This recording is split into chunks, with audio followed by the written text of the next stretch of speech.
Hello everyone and welcome back to the channel. Another episode of my weekly watch roundup, where I run through the stuff that I've been watching for the past week. I've got my book ready because I've written it all down this time round instead of keeping it all up there. Now, anyone who's a regular viewer might ask, where's your face hugger gone that was hanging here last couple of weeks? That's because my son stayed over the other day. He's 18 now, but he's got a phobia or a fear of the face hugger from Aliens.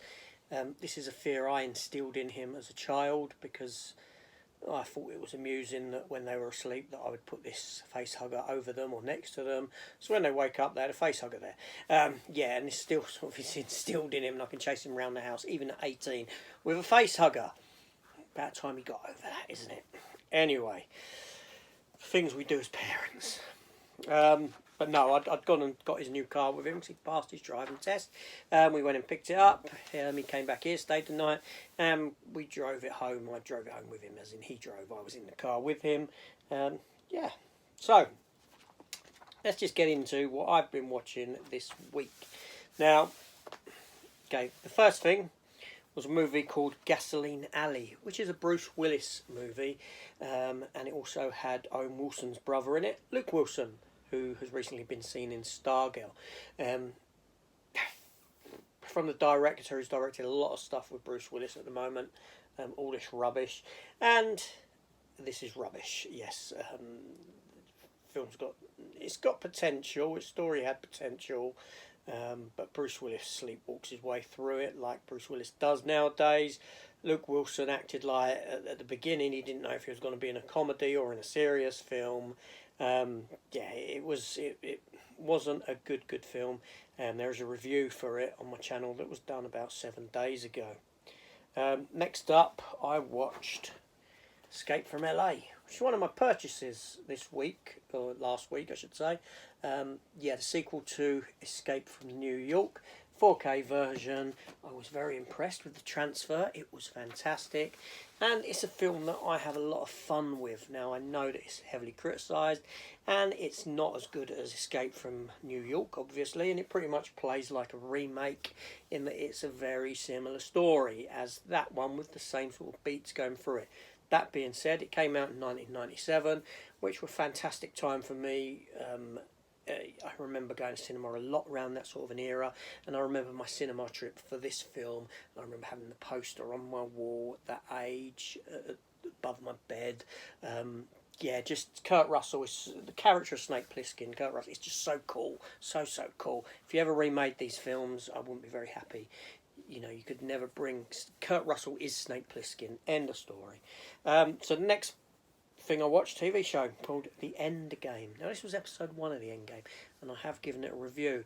Now, this is a series that stars Monica Baccarini. Is her name? Is how you pronounce it?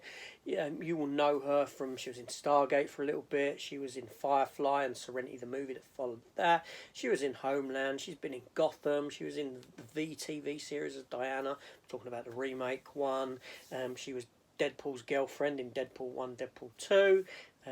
You know the actress. Now, this TV series plays very much like The Blacklist in that she's this sort of Russian criminal, high-up criminal with her own sort of military, her own sort of guerrilla army, shall we say, and she's planned out these bank robberies, and she's been caught and brought in by the American FBI and Interpol and all this sort of thing, but she's got a plan of her own that she wants to enact, and there's this one police officer she wants to deal with, and this sort of a thing. It was only episode 1 I watched. There was enough intrigue in that episode to make me want to come back again this week, and the next episode of that is actually on tonight. I'll be watching it tomorrow with a review coming tomorrow. Very good. Then I watched Catwoman. Yes, I've been doing this sort of this series called Batman Before, looking at some of the stuff, films and that related to Batman before the Matt Reeves upcoming movie at the end of this week. Catwoman being one of them. Now, Catwoman is a film I haven't seen in a long time, so I felt, okay, I shall revisit it and I'll do my review on it, which I did.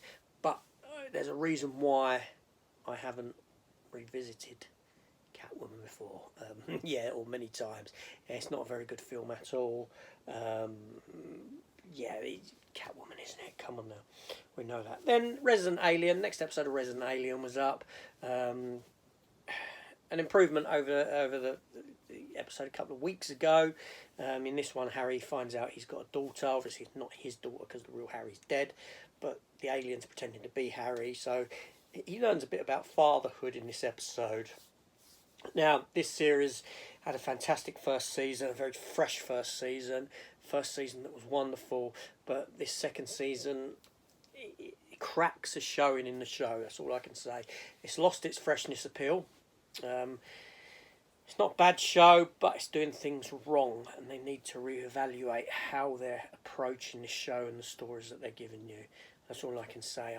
If I was a showrunner on this, I'd be looking at jettisoning some of the cast, or at least pulling back on what they do and focusing more on the Harry storyline and this sort of thing. That's just me. Star Trek Discovery. Yep, I watched that, and I ranted about it. It's such a frustrating program. Now, I'd done a review on it and I went mental in it. I started, I don't get very emotional often, but through this you could see my emotion, like anger level just raising, frustration in me, because this show is so frustrating because it's got potential to be good, but yet it's so damn boring, and each episode just feels like we're resetting to this exact same point we were at the last episode, which Star Trek has always done in the past. But this is an ongoing storyline, but you're still getting this reset button. I'm getting frustrated now. You see what I'm saying? I'm talking about Star Trek Discovery and I'm getting frustrated and angry with it, so I'm going to stop there. If you want to see more of that, check out my review. Deep breath. Deep breath. Lego the Batman movie. Yep, I watched that because, again, it was one that I'd done for my Batman before videos that I've been doing. And it's a joy to watch. Lego Batman movie is a very clever film. It's very bright. It's not just for kids. It's for adults. There's enough in there for adults. The story, it delves into Bruce's psyche, Bruce's upset, and that's what he goes through over not having a family. It's got family issues in it and this sort of thing. The people who know this, who've done the Batman Lego, they know Batman. They know Batman. All right, the film is done for laughs, so it's more of a sort of caricature take on Batman, shall we say? But nevertheless, it's still a very strong film, and they know the character enough to do a caricature take on Batman and get the laughs out of it. Very, very good film. And then I started watching The Abyss. Yeah, I was watching The Abyss because I got the Blu-ray for it. Obviously, the bootleg Blu-ray.